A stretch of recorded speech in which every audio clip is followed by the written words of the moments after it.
Ay 3. Bölüm, Dünyayı ve onun 3D matrisini nasıl etkilediği. Tekrar merhaba, bir kez daha burada bana katıldığınız için teşekkür ederim. Umarım çok iyisindir. Ben Mari Svaruyum. Bu ay ile ilgili video serimin 3. kısmı. Bu 3. kısmı anlayabilmek için öncelikle 1. ve 2. kısmı izlemenizi öneririm. Zira bu video onların doğrudan devamı niteliğindedir. Artık bu videoların bağlantılarını ekranınızın sağ üst kısmına sıralı bir şekilde yerleştireceğim.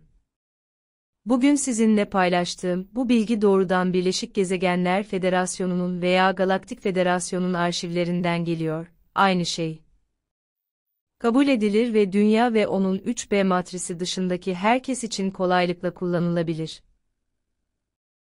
Dünyanın içinden bakıldığında bu bilgi, İnsanlara Ay hakkında söylenenlerle büyük ölçüde çeliştiği için bilim kurgu olarak görülebilir.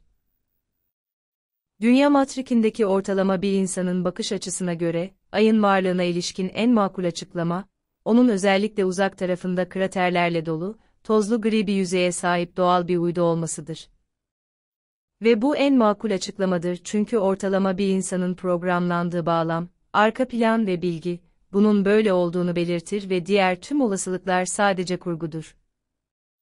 Ancak dünyanın 3D matrisi dışında uzayda bulunan birinin bakış açısına göre neyin makul olduğu ve neden olduğu en basit açıklama, Ay'ın, dünyanın yörüngesi etrafındaki yörüngesini stabilize etmeye yardımcı olmak için oraya yapay olarak yerleştirilmiş, savaştan zarar görmüş eski bir biyosfer küresel gemisi olduğudur. Güneş, çünkü uzaydaki ortalama bir insanın büyüdüğü bağlam ve bilgi budur. Bu da alemlerin nasıl ayrıldığının bir başka örneğidir ve birinde yaşayan insanların diğerindeki insanlarla kolayca iletişim kuramaması çoğu zaman ciddi algı çatışmalarına neden olur. Tiamat gezegeninin yok edilmesinden sonra, bu Güneş sistemindeki tüm gezegenler tam bir kaos içindeydi çünkü yerçekimi dinamikleri ve dengeleri büyük ölçüde değişti ve Güneş etrafındaki yörüngeleri değişti. Galaktik Federasyon, sorunun çok büyük olması nedeniyle bu konuda fazla bir şey yapamadı ve gezegenlerin çoğunlukla kendi başlarına dengeye ulaşmalarına izin verildi. Federasyonun yapabileceği tek şey, bazı gezegenlerin dengelenmesine yardımcı olmak için onları dengelemek. Bu, büyük asteroitlerin Mars'ın yörüngesine traktörle ışınlanmasıyla ve ayrıca savaştan zarar görmüş bir biyosfer gemisinin dengeyi yeniden kazanmasına yardımcı olmak için Dünya'nın yörüngesine taşınmasıyla sağlandı. Dünya örneğinde, onun tüm biyolojisi, soyu tükenmiş gezegen Tiamat'ın geceleri Dünya'ya yansıttığı güneş ışığına bağlıydı. Tiamat, Ay ile ilgili daha önceki videolarımda da açıkladığım gibi, geceleri oldukça parlak olan, büyük, sulu bir gezegendi. Geceleri parlayan Tiamat gezegeni olmadığında, dünyanın biyolojisinin büyük bir kısmı da kaotik bir durumdaydı. Pek çok türün nesli tükeniyordu ve küresel selin etkileri daha da kötüleşiyordu. Federasyonun mantıklı hareketi, savaştan zarar görmüş bir biyosfer uzay gemisini dünyanın yörüngesine taşımaktı çünkü metalik pürüzsüz yüzeyi güneş benzeri mükemmel bir yansıtıcıydı ve sonra onun önüne yüksek çözünürlüklü bir hologram yerleştirdiler, böylece bir yıldız gibi görünecekti. Doğal Ay. Bugün, dünyanın resmi biliminin bazı kesimleri bile Ay'ın doğal olsaydı çok daha ağır olacağını ve Dünya için çok büyük olacağını kabul ediyor. Ay'ın Dünya'yı etkilemesinin ilk yolu, az çok istikrarlı bir yörüngeyi sürdürmek için kütle dengelemesidir. Tiamat'ın yok edilmesinden önce, Dünya'nın yörüngesi çok daha az eliptikti, bu da daha az şiddetli sıcaklık ve mevsimsel değişikliklerle çok daha istikrarlı bir ortamın oluşmasına neden oluyordu. Başka bir deyişle, o zamanlar Dünya, bugün olduğundan daha kolay ve yaşaması daha kolay bir gezegendi.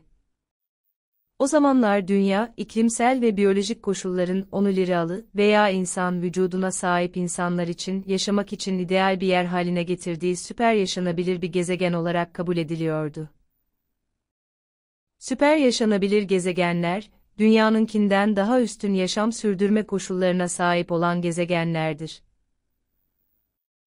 Süper yaşanabilir gezegenlere iki örnek, 37 ışık yılı uzaklıktaki Arcturus yıldızının yörüngesinde dönen Pito'ya 4,36 ışık yılı uzaklıktaki Alpha Centauri yıldızının yörüngesinde dönen, daha önce Phaeton olarak bilinen Alfrata gezegeni ve Pleiades yıldız sistemindeki Taygeta yıldızının yörüngesinde dönen Temmer gezegenidir.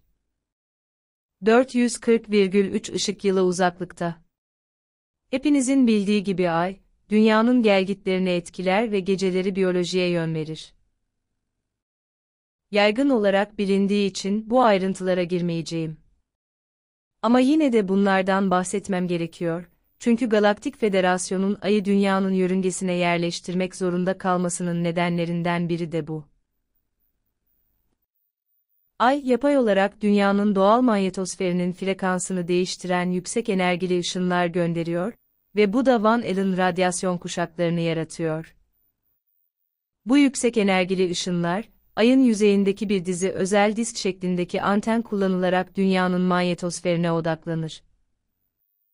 Bu antenler yüzeyde görünür ancak Ay hologramı kullanılarak kraterler olarak maskelenirler. Manyetosferin doğal frekansına katkıda bulunan belirli bir frekansa sahip bir dizi ışını yansıtırlar, Dünya'yı saran ve çevreleyen, eterik bir bariyer ve yüksek bir radyasyon kalkanı görevi gören çok daha güçlü bir enerji alanı yaratırlar. Her ne kadar enerji ışını yalnızca manyetosferi doğrudan etkilese de, bir yan etki olarak aynı zamanda Dünya'nın genel frekansını da düşürür. Bu, temel olarak en güçlü frekansın tüm diğerlerini dönüştürme eğiliminde olacağını dikte eden baskın frekans ilkesinden bekleneceği üzere. Kendisinden daha fazlası. Bu Selefimin belirttiği gibi, Dünya üzerindeki her şeyin, Dünya dışındaki her şeyin titreştiği ortalama frekanstan daha düşük bir frekansta titremesine neden oluyor. Bu, Dünya'nın 3B yavaş ve donuk bir varoluşsal titreşim hızında olmasına neden olurken, Dünya dışındaki her şeyin doğal bir 5B varoluşsal titreşimde titreştiği kabul edilir. Ama 5B ile ilgili videomda da anlattığım gibi, içinde bulunduğunuz bir yer değil, bir algı ve farkındalık düzeyidir. 3B ve tüm yoğunluklar da öyle, 4B'yi geçici bir düzey olarak bırakıyor. Benim düşünceme göre, sayı açıklamalarındaki bu yoğunluk sadece çok fazla kafa karışıklığına neden oluyor. Benim için 5B'de yaşamak, çok gelişmiş bir ruha ve bilince sahip olmaktan ve pozitif realitenizi tezahür ettirdiğiniz yerden gelen bir zihin durumudur. Ancak gerçek şu ki, Ay, manyetosferi dönüştüren ve değiştiren, ayrıca Dünya'nın ve içindeki her şeyin titreşim durumunu düşüren bir dizi yapay frekans yayıyor. Bu sistem, 8I basınçlı ağır su reaktörü, 4Ü hızlı nötron reaktörü olmak üzere 12 reaktörden besleniyor ve halen çalışan bu 4 reaktörden oluşuyor. Diğer 8'i artık işlevsel değil. Bu reaktörlerin çok insani olması veya dünyada kullanılanlara çok benzemesi ve insan teknolojisine sahip olmasını şüpheli olmasa da çok ilginç buluyorum. Ancak şu anda, dünya dışında neredeyse herkesin kullandığı daha gelişmiş ve güvenilir sıfır noktası reaktörleri yerine bunların neden kullanıldığına dair herhangi bir veri bulamıyorum. Bununla ilgili daha fazla veri bulduğumda hepinizle paylaşacağım. Bütün bunlar, dünyada olmanın zihinsel, ruhsal ve bilinçli olarak ne kadar gelişmiş olduğunuzu veya ne kadar gelişmiş olduğunuzu belirlemediği anlamına gelir. Çünkü bu yalnızca düşük veya ilkel bir zihniyetle uyumlu bir dizi deneyimi teşvik eder. Ve bu, her insanın veya yaratığın dünyada deneyim yaşarken sahip olduğu zihniyete ve bilince bağlı olacaktır. Dünyanın içine daldığı düşük frekanslar seti, çok farklı seviyelerdeki farklı bilinç veya ruhların aynı alemde bir arada var olmasını mümkün kılar. Dünyanın yavaş ve donuk varoluşsal frekansı yaratıkları birleştirir ve onların diğer daha doğal durumlarda doğal olarak ayrılmış olacakları aynı alanı paylaşmalarını mümkün kılar, tıpkı alt astralin yaşayanların materyali veya dünyası ile karışık ve etkileyici olması gibi. Evet, ama ortalama bir insanın bilinç farkındalığında doğrudan değil. Aydan iletilen bu yapay frekans modülasyon sistemiyle gelişmiş ruhlar, zorlu, yüksek düzeyde gelişmiş ruhlarının doğal varoluşsal frekansıyla uyumlu veya uyumlu olmayan bir yaşam deneyimine sahip olabilirler. Bunun işe yaraması için, çoğu ruhu aşağı yukarı eşit yaşam koşullarına dönüştürmek için süper dirençli bir biyolojik bedenin kullanılması gerekiyordu. Liralı insan bedeni en iyi seçimdi çünkü hem çok dayanıklıydı, hem de bu uzay çeyreğindeki herkes tarafından yaygın olarak biliniyordu. Bu şekilde sayısız farklı yıldız türünden gelen ruhlar, insanlar olarak dünyada ortak bir enkarnasyon deneyimi yaşamak üzere birleşebilecek. Ruhların bir türü yoktur, herhangi bir yıldız ırkına ait değildirler, ruhlar sadece budur, ruhlardır, orijinal kaynağının ve kaynağının kendisinin holografik parçalarıdır. Ancak şu veya bu türe ait olma konusunda bağlılıklar ve bir tat geliştirirler. Ve birçoğunda sayısız enkarnasyon ve reenkarnasyondan sonra cinsiyet. En azından Tiamat gezegeninin yok edilmesinden, Ay'ın yapay olarak yerleştirilmesinden ve frekans düşürücü etkilerinden sonra, dünya ruhlar için bir okul haline geldi. Böylece çok şey öğrenilebilecek zorluklarla dolu kısa ve yoğun bir enkarnasyona sahip olabilirler. Kısa sürede daha nazik ve daha rahat dünyalarda birkaç enkarnasyona sahip olmaktan çok daha fazla ilerleme kaydederler. Bununla bir ruh, duyguları ve zorlukları nasıl kontrol edeceğini öğrenebilir, aynı zamanda az kaynakla çok şey yapmayı da öğrenebilir. Tüm bunlar, dünya üzerindeki bir ruhun, tezahürün nasıl çalıştığını ve onu nasıl kontrol edip yöneteceğini hızlı bir şekilde öğrendiği anlamına gelir. Dünyadaki ruhlar, diğer ruhların kendi tezahürlerini ve enerji yönetimi becerilerini öğrenmenin daha düşük veya daha az gelişmiş bir aşamasında oldukları aynı varoluşsal alemde olmalarına rağmen, pozitif ve besleyici gerçekliklerini nasıl tezahür ettireceklerini öğrenirler. Ruhlar dünyadaki hayata çeşitli yollarla girerler, çoğunlukla doğrudan yaşamlar arasındaki boşluktan enkarne olurlar. Ancak sahip olduğum tüm veriler, hepsinin dünyaya isteyerek geldiklerini gösteriyor. Asla birisi ya da bir şey onları bunu yapmaya zorladığı için değil. O halde burada ruhların dünyada yaşarken nelerle karşılaşacaklarını bilmeleri gerçeğiyle bağlantılı olarak acı çekmenin anlamına da değinmeliyim. Ama çok geniş ve kapsamlı bir konu olduğu için bunu başka bir videoya bırakıyorum. Bir başka ilginç veri ise, düşük titreşimli bir ruh halindeki bir ruhun Man'el'in eter kalkanlarını geçemeyeceği, çok daha yüksek titreşen çok gelişmiş bir ruhun geçebildiği ve bununla birlikte ruhların dünyadaki matrikten kaçabildiğinin söylenmesidir. Bu ilginç ama yine de tam olarak aynı fikirde değilim çünkü bildiğim kadarıyla, tüm ruhlar öbür dünyada diledikleri gibi ve frekanslarının gerektirdiği şekilde dünyaya girip çıkıyorlar. Onlar, kendileri gibi titreşen her yere giderler ve bu onların fikirlerinin, frekanslarının ve takıntılarının, onların geri dönüp dünyada bir kez daha reenkarne olma isteğine neden olan şeyler olacağı ve hapishanedeki gibi bir engel olmadığı anlamına gelir.